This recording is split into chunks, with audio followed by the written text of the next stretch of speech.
Gramshi ishte ndalesa e radhës e kreut të Partisë Demokratike Lulzim Basha, ku mbajti kuvendin zgjedhor për zgjedhjet në parti. Në fjalën e tij, Basha akuzoi Dyshen Rama Meta, që sipas tij janë të mbështetur te krimi, ndërsa shtoi se askush nuk do të ndalë Partinë Demokratike, si nga denoncimi i kapjes së shtetit nga krimi dhe nga përpjekjet për të kthyer normalitetin në këtë vend. Kemi denoncuar dje, sot, do denoncojmë nesër dhe përdit lidhjet kriminale të Edi Ramës dhe Ilir Metës. Vendosjen dhe rrezikun e vendosjes së një oligarkie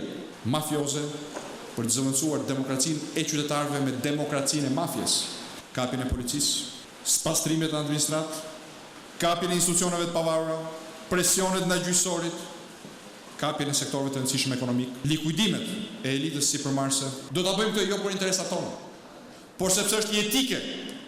për vlerat e demokracisë, që krimi të jetë atje ku krimi duhet të jetë dhe parlamenti të jetë lartësinë e përfaqësimit qytetarëve.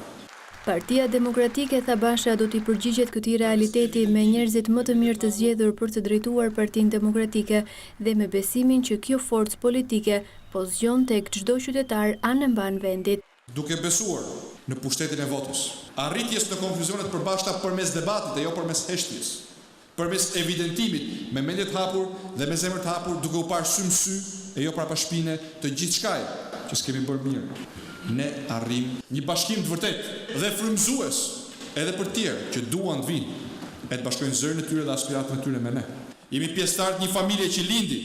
si Parti e Lirisë, që do të mbetet Parti e Lirisë dhe me lirinë do ta konsolidojmë e ta bëjmë partinë tonë më të bashkuar, më të fortë, më të dashur dhe më të besueshme për qytetarët.